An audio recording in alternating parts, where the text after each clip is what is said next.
बरण्य विचारक मंडली उपस्थित समस्त श्रोता बंधु आज वितर्क प्रतियोगिता जार शीर्षक कृत्रिम बुद्धिमत्ता अभिशाप ना आशीर्वाद एभली एक वितर्क जार संपूर्ण विपक्ष जाए निजर मत उपस्थापना करने को चाहिए जो वितर्क कथा आम कहूचे विज्ञान एवं प्रजुक्ति विद्यार शेष सीमार आम जो पहुंची सारीचे हाथ पाहांतारे आम पृथ्वी को देखिपारे इंटरनेट उपयोग करें किंतु सबुठारु बड़ कथा होची ए जो एआई अर्थात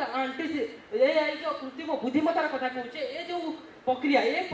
निजुक्तिर सुजोग लोक पाखे रहिबो नाही ए प्रक्रिया द्वारा आमर जो मानसिक स्थिति ताहा केउ ना केउटी अधिक कार्यकारी हेबाकु सुजोग मिलिबो नाही अनेक गुडी दिग रहिछि ए दिग उपरे जब हम आलोचना करूचे ए कृत्रिम बुद्धिमत्ता कोन करि परिबो तार उपकारिता अपकारिता विषय रे आमे कहबा एवं ए उपकारिता अपकारिता गुडी जो दिग रहिछि अर्थात आम कम समय अधिका कम कर किंतु आम पाखे सृजनशील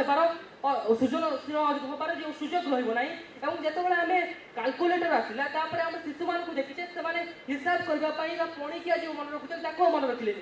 विज्ञान और प्रजुक्ति विद्यार उन्नति क्यों ना क्योंटी मनीष को कम समय अधिक कम करने सुजोग दे पारे किंतु मनीषर सृजनशीलता मनीषर मानसिक बौद्धिक चिंताधारा वृद्धि केवे भी करें बोली मु विशेष भाव में कहीदेवा चाहे ये वक्तव्य शेष करुच्ची।